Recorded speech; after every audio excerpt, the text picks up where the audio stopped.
Malankara മെത്രാപ്പോലിത്ത Joseph more ഗ്രിഗോറിയോസിന്റെ കാതോലിക്ക സ്ഥാനാരോഹണ ശുശ്രൂഷ March 25-ന് ലെബനോനിലെ പാത്രിയർക്ക കത്തീഡ്രലിൽ നടക്കും. യാക്കോബായ സുറിയാനി സഭയുടെ മലങ്കര മെത്രാപ്പോലിത്തയും കാതോലിക്കോസ് അസിസ്റ്റന്റുമാണ് നിലവിൽ ജോസഫ് മോർ ഗ്രിഗോറിയോസ് മെത്രാപ്പോലിത്ത. ലെബനോനിലെ അച്ചാനയിലെ പാത്രിയർക്ക അരമനയോട് ചേർന്നുള്ള സെന്റ് മേരീസ് സിറിയൻ ഓർത്തഡോക്സ് കത്തീഡ്രലിൽ വിശുദ്ധ കുർബാന മധ്യേയാണ് സ്ഥാനാരോഹണ ചടങ്ങുകൾ. ആഗമാന സുറിയാനി ഓർത്തഡോക്സ് സഭയുടെ പരമാധ്യക്ഷൻ പരിശുദ്ധ മോറാൻ മോർ ഇഗ്നാത്തിയോസ് അഫ്രേം ദ്വിതീയൻ പാത്രിയാർക്കീസ് ബാവയുടെ മുഖ്യ കാർമ്മികത്വത്തിലാണ് കാതോലിക്ക സ്ഥാനാരോഹണ ശുശ്രൂഷകൾ. വിശുദ്ധ ദൈവമാതാവിന്റെ വചനിപ്പ് പെരുന്നാൾ ദിവസമാണ് മാർച്ച് 25.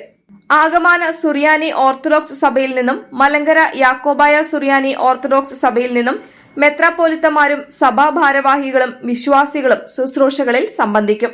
മാർച്ച് 26-ന് പരിശുദ്ധ ബാവായുടെ അധ്യക്ഷതയിൽ ആഗമാന സുറിയാനി ഓർത്തഡോക്സ് സഭയുടെ പരിശുദ്ധ എപ്പിസ്കോപ്പൽ സുന്നഹദോസ് ചേരും.